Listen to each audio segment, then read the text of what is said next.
le langage des larmes.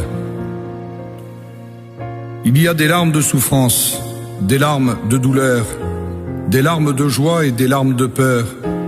Qui peut comprendre ce langage et tous les mystères qu'il renferme? La grande question, pourquoi les femmes pleurent-elles si souvent? Un jour, un enfant demande à sa mère, « Pourquoi pleures-tu » ? « Parce que je suis une femme, répondit sa maman. « Je ne comprends pas, dit le petit. » Et sa mère, le prenant dans ses bras, lui dit, « Tu ne comprends pas, c'est normal, et je pense que tu ne comprendras jamais. » Plus tard, le petit demanda à son père, « Pourquoi maman pleure-t-elle sans raison ?»« Tu sais, mon garçon, répondit le père, « toutes les femmes pleurent sans raison. » Ce fut la seule réponse qu'il put lui faire. Le petit grandit, il devint un homme, mais avait gardé cette question dans son cœur. Pourquoi les femmes pleurent-elles aussi facilement? Finalement, il demanda à Dieu, et Dieu lui répondit, « Lorsque j'ai créé la femme, elle devait être spéciale.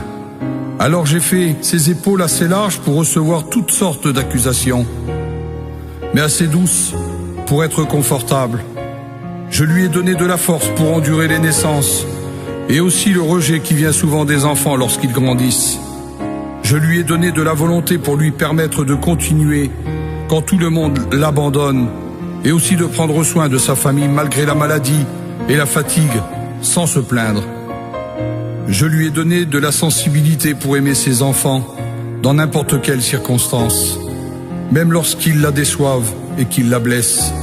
Je lui ai donné de supporter son mari dans ses défauts. Je l'ai formé d'une de ses côtes pour être aimé de lui. Je lui ai donné de la sagesse de comprendre qu'un bon mari ne blesse jamais sa femme. Simplement, il teste sa force et sa fidélité pour demeurer à ses côtés sans faiblir. Et finalement, je lui ai donné une larme à verser. Cela est pour son usage personnel lorsqu'elle le juge bon. Tu vois, dit Dieu à cet homme, la beauté d'une femme n'est pas dans les traits de son visage, ni dans ce qu'elle porte, ou bien de la façon de se déplacer. Non, la beauté d'une femme doit être dans ses yeux parce qu'ils sont la porte d'entrée de son cœur, cette place où je réside.